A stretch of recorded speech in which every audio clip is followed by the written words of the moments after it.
Hello everyone, ত্রিপুজ গ্যালারির নতুন একটা ভিডিওতে তোমাদের সবাইকে অনেক অনেক অনেক স্বাগত। আজকের ভিডিওটা আমার ফেভারিট ডিশ বানাবো সেটারই ভিডিও। আহ, জানি না কিরকম হবে, বাট চেষ্টা করেছি সবটাই রেকর্ড করার। তো এডিট করতে ওই জন্য আমার প্রচুর টাইম লেগে গেল। আমার ভিডিও অনেক দিন যাবৎ লেটই আসছে, বাট আশা করি এরপরে আন্দামান সিরিজ যখন আসবে তোমরা অবশ্যই আমার ভিডিওগুলো রেগুলার বেসিসে দেখবে। তো আজকের ভিডিওটা বেসিক্যালি আমি আমার ফেভারিট ডিশ, তুহিনের ফেভারিট, আমি যেটা খুব ভালো রান্না করি, চিকেন ভর্তা, সেটা বানাবো। আর একটা নতুন আইটেম আমি ট্রাই করব। চিকেন ভর্তাটা আমি আগে করেছি, তো আমি ওটা আগাগোড়াই ভালো রান্না করি। তো আজকের যেটা আরেকটা আইটেম সেটা হচ্ছে চিকেন প্যাটিস, যেটা আমি প্রথমবার বানাবো। আর এই যে চিকেনটা তোমরা দেখছো, এই চিকেনটা আমি অনেকক্ষণ লেবু আর নুন দিয়ে ভিজিয়ে রেখেছিলাম। তো একটুখানি মাংস আমি চিকেন প্যাটিসের জন্য আলাদা করে নিয়ে বাদবাকি হাড় সমেত মাংসটুকু আমি বয়েল করতে দিয়ে দেব একটা বাটিতে। বয়েল করতে দেওয়ার সময় আমি একটু দারচিনি দেব, 4টে মতো এলাচ দেব, তারপরে বেশ কয়েকটা লবঙ্গ দিয়ে দেব, কয়েকটা গোলমরিচ দিয়ে দেব, তারপরে একটা তেজপাতা একটু ছিঁড়ে ছিঁড়ে আমি ওই জলে দিয়ে দেব। তারপরে দু কোয়া রসুন, একটু পেঁয়াজ আর একটু আদা ভেঙে জলের মধ্যে দিয়ে দেব। জলটা বেশ কম লাগছিল, তাই ওপর থেকে আরেকটু জলও মিশিয়ে দেব। তারপরে চিকেনের প্যাটিসের জন্য যে চিকেনটা কেটেছিলাম ওটাকে একটু কিউব কিউব করে কেটে নেব। আমার চিকেনের পরিমাণটা বেশ অল্প হয়ে গেছে, অনেকটা দোকানের মতনই হয়ে গেছে, কারণ দোকানেও প্যাটিসের চিকেনের পরিমাণটা বেশ কমই থাকে। বাট তাও আপনারা যখন বাড়িতে করবেন অবশ্যই একটু বেশি করে চিকেন নেবেন, আমার মতো এতটা কম চিকেন নেবেন না। তো আমাদের যা যা ইনগ্রিডিয়েন্টস লাগবে প্যাটিসটা বানাতে আমি সেগুলো একটা প্লেটে তুলে নিচ্ছি। আমি সকালে উঠে আগেই সব কাটাকুটি করে রেখেছিলাম কয়েকটা জিনিস বাদ দিয়ে। তো আমাদের প্যাটিস বানাতে একটু পেঁয়াজ কুচি আর একটু ক্যাপসিকাম লাগবে। আপনারা চাইলে আপনাদের মন মতো সমস্ত রকম সবজি দিয়ে প্যাটিসটা বানাতে পারেন, বাট আমার ঘরে আর সেরকম কিছু ছিল না, তাই জন্য আমি দিইনি। আর বিশ্বাস করবেন না, এই দুটো ইনগ্রিডিয়েন্ট দিয়েই আমার মনে হয়েছিল যে সবচেয়ে বেস্ট হয়েছে। আর এখানে রয়েছে কাজু আর বাদাম, যেটা আমি পেস্ট করে নিয়েছি, এটা আমাদের লাগবে ভর্তায়। এই ফলগুলো কিছুতে লাগবে না, এগুলো মা আমাকে খেতে দিয়ে গেছে। তো রান্না করতে করতে একটু ফল খেয়ে নেব। আর এখানে রয়েছে চিকেনের, আমার চিকেনটা মোটামুটি হয়ে গেছে, তো আমি বন্ধ করে দেবো, বন্ধ করে ওতেই রেখে দেবো। তো আমি বেশ কিছুটা ইস্ট, বেশ কিছু না, 1.5 চামচ ইস্ট আর একটু চিনি অনেকক্ষণ যাবৎ জলে মিশিয়ে রেখেছিলাম, উষ্ণ গরম জলে। তো সেটাই দেখলাম, সেটা অ্যাক্টিভেট করার জন্য উষ্ণ গরম জল ইজ দ্য বেস্ট থিং। তো এই যে ইস্টটার মধ্যে আমি ঠিক 2 বাটি মতো, একটুখানি, এই যে বাটির সাইজটা দেখতে পাচ্ছ, ময়দা নিয়ে নিচ্ছি। ময়দাটা বেশ ভালো করে মাখবো এখন। আম 2 বাটি থেকে তোমরা বেশিও নিতে পারো, সেক্ষেত্রে জলের পরিমাণটা একটু বাড়াতে হতে পারে। বাট অল্প অল্প জল দিয়ে মাখাটা ইজ আমার মনে হয় সবচেয়ে বেশি সেফ। তারপর ওই ময়দার মধ্যে একটু স্বাদ মতো নুন মিশিয়ে নেব। যেহেতু আ আমরা বেক করার পরে যখন প্যাটিস খাই ওটা একটু মিষ্টি মিষ্টিই খাই, তো নুন খুব একটা বেশি দেব না। তারপরে গুঁড়ো দুধ আর সাদা তেল সুন্দর করে ভালো করে হাত দিয়ে মিশিয়ে নেব। এবারে যেটা দিয়ে আমাদেরকে মাখতে হবে সেটা হলো উষ্ণ গরম জল। যদি জল প্রয়োজন মনে হয় তখন অল্প অল্প করে জল নিয়ে আমাদের এটা মাখতে হবে। আর এই মাখাটা আমাদেরকে অনেক অনেক বেশি নরম করতে হবে, অনেকটাই নরম করতে হবে, যাতে ইস্টটা ময়দাটার সাথে মিশে সেটা অনেকটা ভালো করে ফোলে।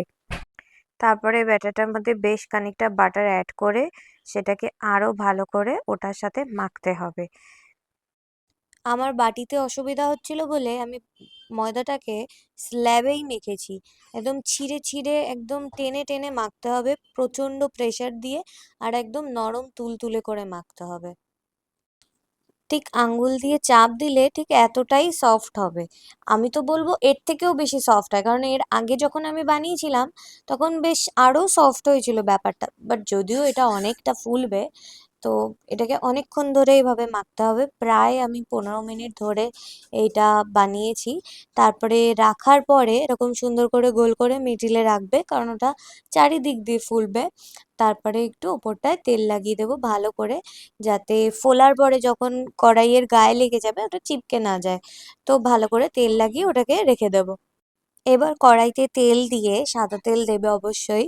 এবার আমরা যেটা বানাবো সেটা হচ্ছে গিয়ে যে আমরা যে প্যাটিসটা বানাচ্ছি তার ভেতরের যে চিকেনটা, সেটা কিভাবে বানাবো সেটাই। তো আদা রসুনের পেস্ট অবশ্যই। তারপরে বেশ ভালো করে সেটাকে নাড়াচাড়া করে এরকম আকার হয়ে আসলে, মানে শুকিয়ে আসলে, তখন আমরা পেঁয়াজ যে কুচি করে রেখেছিলাম সেটা দিয়ে দেব। পেঁয়াজটা মোটামুটি হালকা যেই ভাজা হয়ে আসবে ঠিক এরকম দেখতে হবে। খুব বেশি ভাজার দরকার নেই, কারণ আমরা তরকারি বানাচ্ছি না। এটা একটু যদি ক্রিস্পি ক্রিস্পি থাকে তাহলে মুখেও পড়তে খুব ভালো লাগে। তো আমি এটুকুই ভেজেছি। তা মানে আরও তো পাকবে নিশ্চয়ই। তো তার মধ্যে আমরা চিকেন দিয়ে দেব। চিকেনটা দেখেছো কত অল্পই হয়েছে আমার। তো চিকেন যেহেতু ছোট ছোট কিউব করে কাটা, তো আমাদের খুব একটা অসুবিধা হবে না। তারপরে আমরা একটু স্বাদ মতো নুন দিয়ে নেব। যার যেরকম স্বাদ, ওটার বিষয়ে সত্যি কিছু বলার নেই। তারপরে ক্যাপসিকামগুলো দিয়ে নেব। ক্যাপসিকামগুলো একদম লাস্টে দেওয়ার এটাই কারণ, যাতে একটু ক্রিস্পি থাকে। আমার ক্যাপসিকাম একদম সেদ্ধ হয়ে যাওয়া ক্যাপসিকাম আমার একদমই পছন্দ না।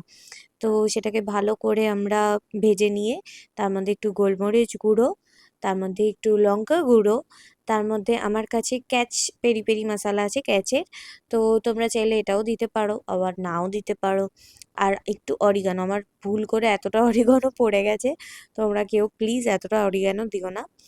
একটু সয়া সস আর একটু টমেটো সস। এই সয়া সস আর টমেটো সস, পারলে একটু চিলি সসও দিও। আমাদের বাড়ির চিলি সসটা বেশ স্পাইসি, তো আমরা খুব একটা স্পাইসি খাই না বলে আমি দিইনি। আমি তো চলো তাও খেয়ে নেবো, বাড়ির কেউ খুব একটা স্পাইসি পছন্দ করে না। তো ভালো করে সেটাকে ভেজে নেওয়ার পরে ঠিক এরকম দেখতে হবে। তারপরে আমরা এটা তুলে ঠান্ডা করে নেব। এবার আমি যেটা করব সেটা হচ্ছে গিয়ে আমার ভর্তা বানাবো। তো ভর্তার জন্য একটু মাখন নেব, মাখনের মধ্যে একটু সাদা তেল দিয়ে নেব। মাখন মেল্ট হয়ে গেলে তার মধ্যে বেশ খানিকটা পেঁয়াজ বাটা আমরা দিয়ে নেব। পেঁয়াজ বাটাটাকে ফার্স্টেই পেঁয়াজ বাটাই দিতে হবে, কারণ পেঁয়াজ বাটাটা কষতে একটু সময় লাগে। আর এতটা জল জলে পেঁয়াজ বাটা না হলেও হয়।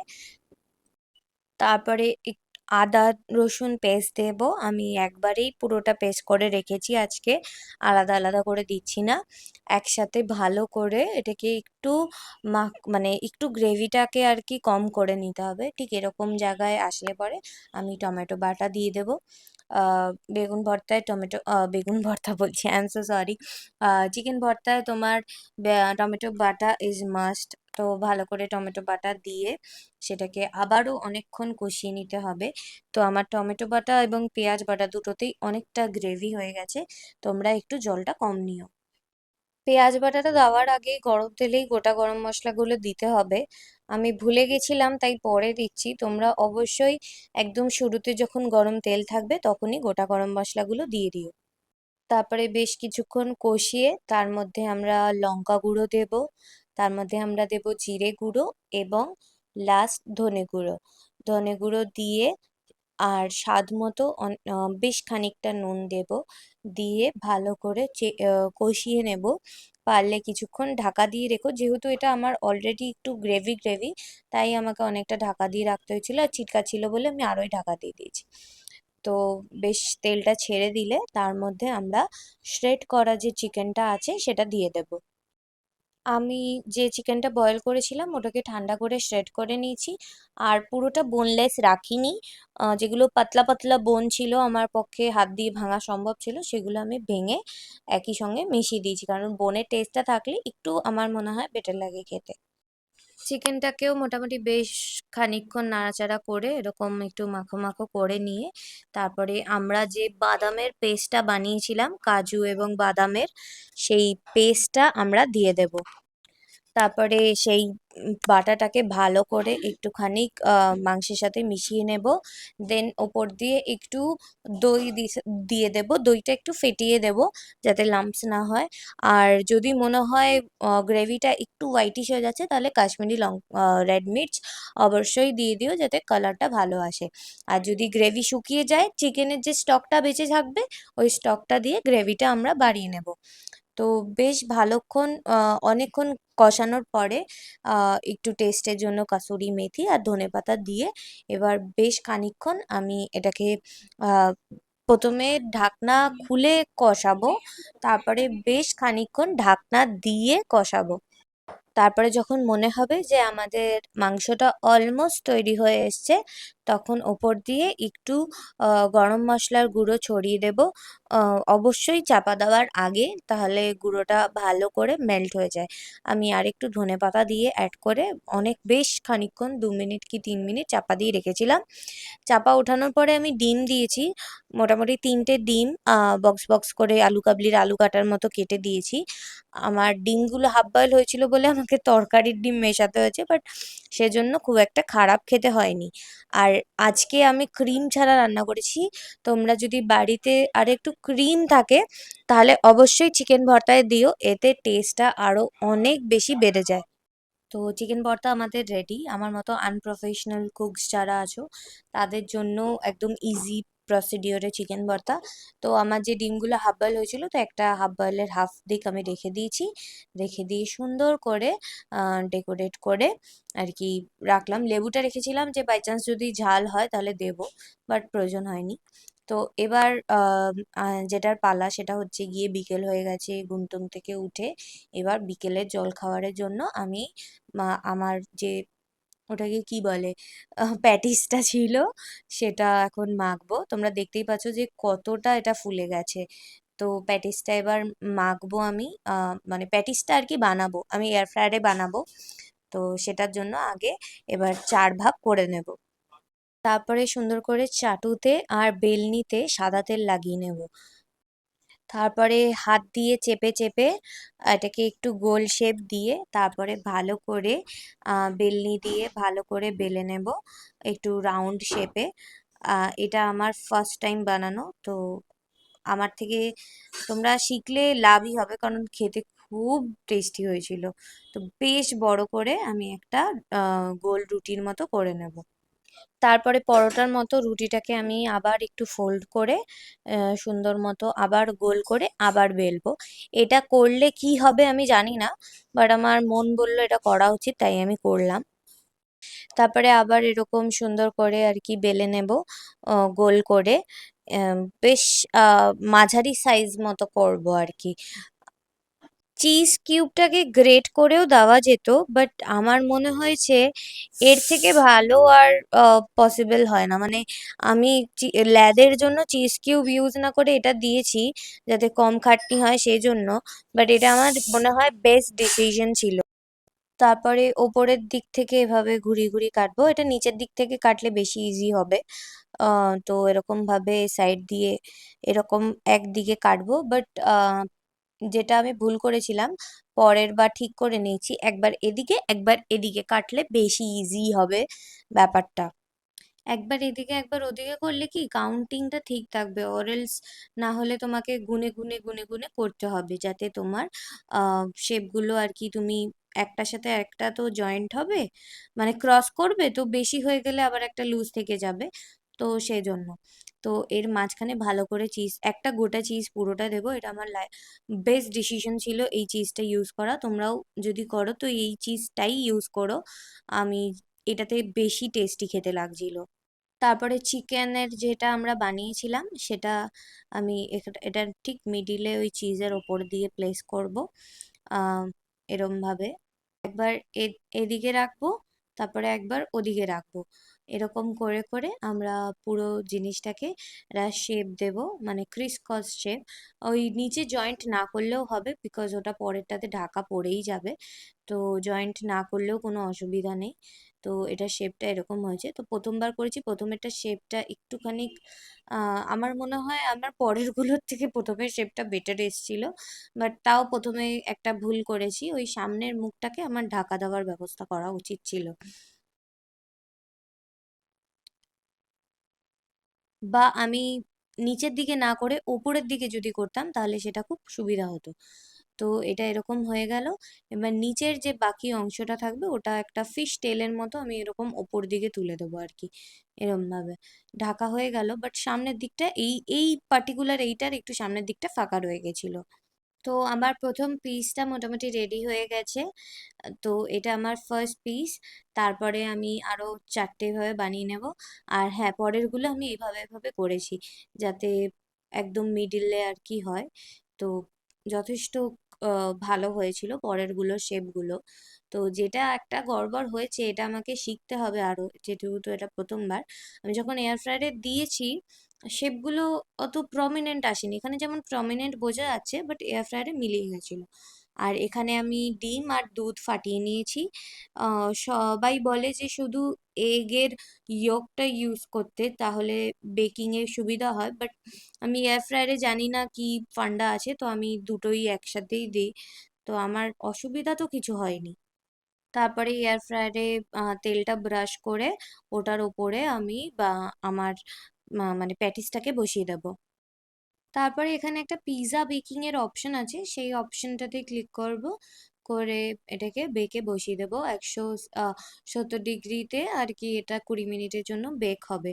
আর মাঝে খুলে খুলে আমাকে এটার উপরে এগ আর দুধটা মানে উপর দিয়ে আর কি এটার ওয়াশ করতে হবে, যেটা বলে আর কি, আমি ঠিক জানি না এগ ওয়াশ করা। এটার উপর দিয়ে যদি একটু তেল দিয়ে দিতে পারতাম তাহলে খুব ভালো হতো। সরি অ্যাবাউট মাই ক্যামেরা, এটা ফোকাসে নেয়নি, আমি সেটা নোটিস করিনি। বাট এরকম ভাবে আর কি মানে 5 মিনিট অন্তর অন্তর আমি এগ ওয়াশ করে দিয়েছি। এয়ার ফ্রায়ারে তৈরি করার সহজ পদ্ধতি যদি কারো জানা থাকে তাহলে প্লিজ আমাকে অবশ্যই কমেন্ট করে জানিও, বিকজ দেখতেই পাচ্ছ যে শেপটা প্রমিনেন্ট খুব একটা নেই। আর এটা না যখন আমি বার করেছি তখন অনেকটা কাঠের মতো শক্ত হয়ে গেছে, দেখতেই পাচ্ছ মানে কতটা হার্ড। বাট এটা আস্তে আস্তে যখন আর কি আম, ঠান্ডা হয়ে আসবে তখন নরম হয়ে যায়। এটা এখন কাঠ আছে পুরো। বেশ 5 মিনিট রাখার পরেই এটা নরম হয়ে গেছে, দেখতে পাচ্ছ কতটা সফট হয়ে গেছে। খেতে খুবই অ্যামেজিং ছিল, কেউ তো বিশ্বাসই করছিল না যে আমি বানিয়েছি। বাট দ্য পয়েন্ট ইজ আমি বানিয়েছি, I am a good chef. তো আজকে ভিডিওটা এখানেই শেষ করছি, ভালো লাগলে অবশ্যই কমেন্ট করে জানিও। আর কোনো ছোটোখাটো টিপস যদি দেওয়ার হয় অবশ্যই দিও, আমি নিশ্চয়ই ওগুলোতে কাজ করব। তাহলে আজকের ভিডিওটা এখানেই এন্ড করছি। ভালো লাগলে লাইক কমেন্ট অ্যান্ড সাবস্ক্রাইব করো। আশা করছি আরও সুন্দর সুন্দর ভিডিও নিয়ে তোমাদের কাছে আমি আসতে পারবো। Thank you so much. আর trust me, try this at home, ভীষণ ইয়ামি ছিল।